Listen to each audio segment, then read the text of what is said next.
ಗಳನ್ನ ಸಲ್ಲಿಸ್ತಾ ಬಂಧುಗಳೇ, ವಿಶೇಷವಾಗಿ ನಾವು ಜಾಸ್ತಿ ಮಾತಾಡಂಗಿಲ್ಲ. ನಮ್ಮ ಪೂಜ್ಯ ಶ್ರೀಗಳೊಬ್ರು, ವಾಸು ಒಬ್ರು, ಮೂರೇ ಜನ. ಏನರಪ್ಪ ಭಾಷಣ ಜಾಸ್ತಿ ಇದೆ ಅನ್ಕೋಬೇಡಿ. ವಿಶೇಷವಾಗಿ ಇವತ್ತು ನಮ್ಮ ಮರಿಯಪ್ಪಳ್ಳಿ ಸಹೋದರರು ಮಾತಾಡ್ತಾ ಪ್ರಾಸ್ತಾವಿಕವಾಗಿ ಇದು ಯಾರ ವಿರುದ್ಧವಾಗ್ಲಿ ಅಥವಾ ಯಾವುದೋ ಸಂಘಟನೆಯ ವಿರುದ್ಧವಾಗ್ಲಿ ಮಾಡ್ತಕ್ಕಂಥದ್ದಲ್ಲ. ಈ ಸಂವಿಧಾನ ಸಮಾವೇಶವನ್ನ ಇಲ್ಲಿ ಯಾಕೆ ಮಾಡ್ತಾ ಇದ್ದೀವಿ ಅಂದ್ರೆ, ನೀವೆಲ್ಲ ಅರ್ಥ ಮಾಡ್ಕೋಬೇಕು, ಚಿತ್ತಾಪುರದಲ್ಲಿ ಯಾವುದೇ ಕಾರಣಕ್ಕೂ ಸಂಘರ್ಷ ಆಗಬಾರ್ದು. ಸಂವಿಧಾನದ ಆಶಯ ಸಂಘರ್ಷ ಅಲ್ಲ. ಸಂವಿಧಾನದ ಆಶಯ ಸಂವೇದನೆ, ಭಾತೃತ್ವ, ಸಹೋದರತೆ, ಸಮಗ್ರತೆ, ಸಹಬಾಳ್ವೆ, ಅಖಂಡತೆ. ಇದು ಸಂವಿಧಾನದ ಆಶಯ. ಸಂವಿಧಾನವನ್ನೇ ಗೌರವಿಸದವರು ದೇಶಭಕ್ತರು ಹೆಂಗಾಗ್ತಾರೆ? ಸಂವಿಧಾನವನ್ನ ಯಾರು ಗೌರವಿಸೋದಿಲ್ವೋ ಅವರು ದೇಶಭಕ್ತರು ಹೆಂಗಾಗ್ತಾರೆ? ಭಾರತದ ಪ್ರಜೆ ಹೆಂಗಾಗ್ತಾರೆ? ಈ ದೇಶದ ಸಂವಿಧಾನವನ್ನ ನಾವು ಒಪ್ಪಲ್ಲ, ಈ ದೇಶದ ಸಂವಿಧಾನವನ್ನ ನಾವು ಒಪ್ಪಲ್ಲ ಅಂತೇಳಿ ರಾಮಲೀಲಾ ಮೈದಾನದಲ್ಲಿ 150 ರ್ಯಾಲಿಗಳನ್ನ ಮಾಡಿರ್ತಕ್ಕಂಥ ಸಾಕ್ಷಿಗಳಿದೆ.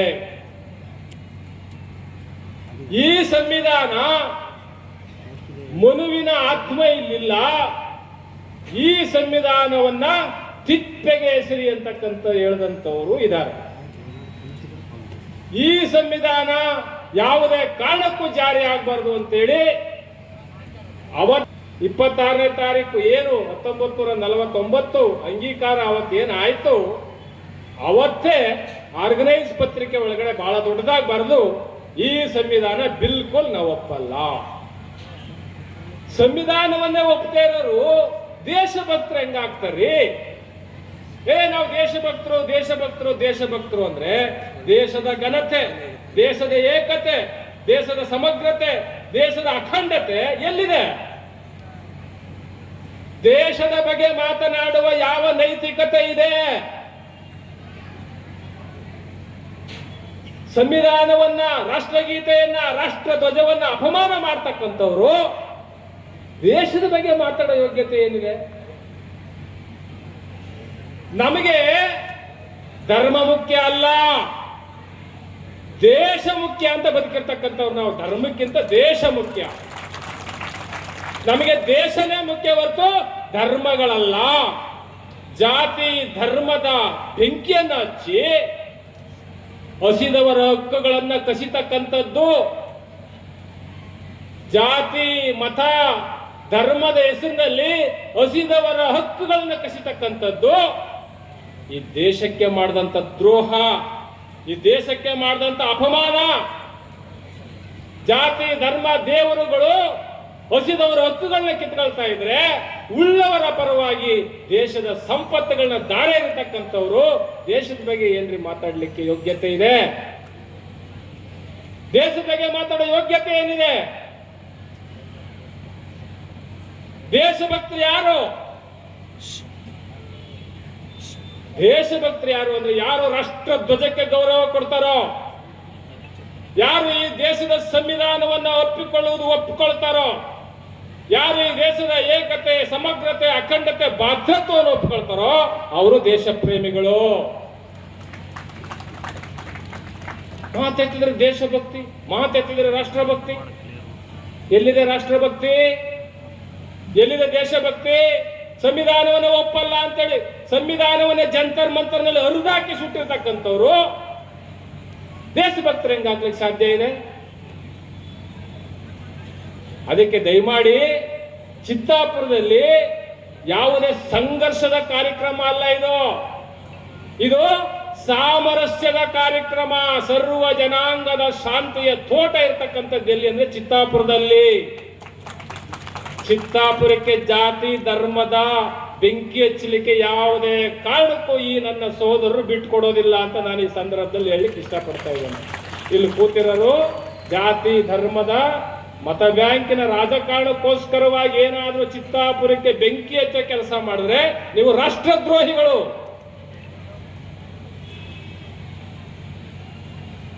ಸಂವಿಧಾನ ದೊಡ್ಡದು, ಸಂವಿಧಾನದ ಘನತೆ ದೊಡ್ಡದು. ರಾಷ್ಟ್ರ ರಕ್ಷಣೆ ಆಗ್ತಿರೋದು ಯಾರಿಂದ?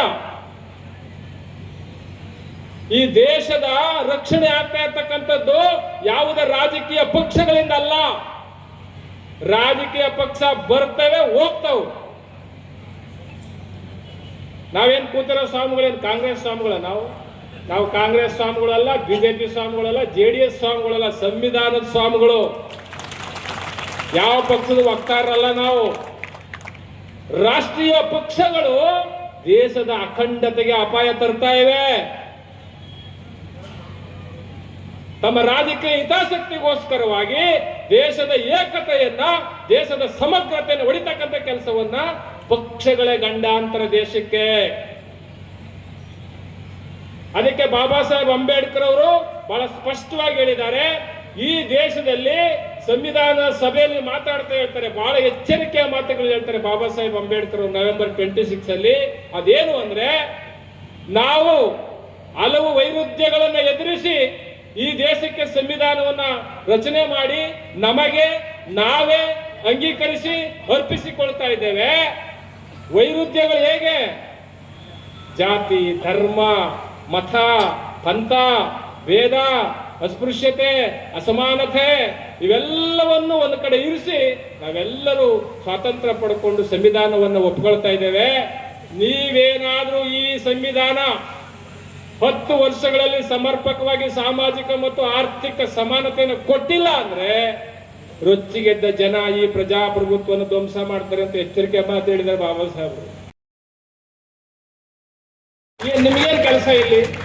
ಬಂದಾರಿ ಸುಂಕ ಇಲ್ಲಂಗೆ ಹೋಗಿ ನೀವೆಲ್ಲಿಂದ ಬಂದಿದ್ರೆ ಅಲ್ಲಿ ಹೋಗ್ರಪ್ಪ ಅಂತೀವಿ ಅಷ್ಟೇ. ಭಾರತದ ಪ್ರಜೆಗಳಾದ ನಾವು ಅಂತ ನಿಮ್ಗೆ ಹೇಳ್ಕೊಳಕ್ ಇಷ್ಟ ಇಲ್ಲ. ನಮ್ಮ ಸಮತಾ ಸೈನಿಕ ದಳದವರು ಶಿಸ್ತುಬದ್ಧವಾಗಿ ಬಂದಿದ್ದಾರೆ. ಯಾರ ಕಲ್ಲರ 6 ಅಡಿ ದೊಣ್ಣೆ ಇದೆಯಾ? ಅಲ್ಲಪ್ಪ, ಮಕ್ಕಳ ಕೈಯಲ್ಲಿ ಪೆನ್ ಕೊಡಿ ಅಂದ್ರೆ ದೊಣ್ಣೆ ಕೊಡ್ತಿರಲ್ಲ ಸರ್. ದೊಣ್ಣೆ ಪೊಲೀಸ್ನವ್ರ ಹತ್ರ ಇರ್ಬೇಕು. ಪಾಪ ನಮ್ಮ ಪೊಲೀಸ್ನವರು ಅವ್ರ ಹತ್ರ ಇರ್ಬೇಕು ದೊಣ್ಣೆ. ಯಾಕೆಂದ್ರೆ ಅವ್ರ ದೇಶ ರಕ್ಷಣೆ ಮಾಡ್ಬೇಕಲ್ಲ, ಕಾನೂನು. ನಿಮ್ಮ ಕೈಲಾಗ ದೊಣ್ಣೆ ಅಂತ ನಮ್ಮ ಪ್ರಶ್ನೆ. ನಾವು ದೊಣ್ಣೆ ಮಾರಕಾಸ್ತ್ರ ಅಲ್ಲ ಅಂತ BNS ಮೊನ್ನೆ ನಾನು 155, 149, 148 ಸಬ್ ಕ್ಲಾಸ್ ತೆಗೆದು ನೋಡಿದ್ರೆ ದೊಣ್ಣೆ ಮಾರಕಾಸ್ತ್ರ ಅಂತ ಇತ್ತು ಹಿಂದಿನ ಸಂವಿಧಾನದಲ್ಲಿ. ಈಗ ತಿದ್ದುಪಡಿ ಮಾಡಿ ದೊಣ್ಣೆ ಮಾರಕಾಸ್ತ್ರ ಅಲ್ಲ ಅಂತ ಹೇಳ್ಬಿಟ್ಟು ತೀರ್ಮಾನ ತಗೊಂಡ್ಬಿಟ್ಟಿದ್ದಾರೆ.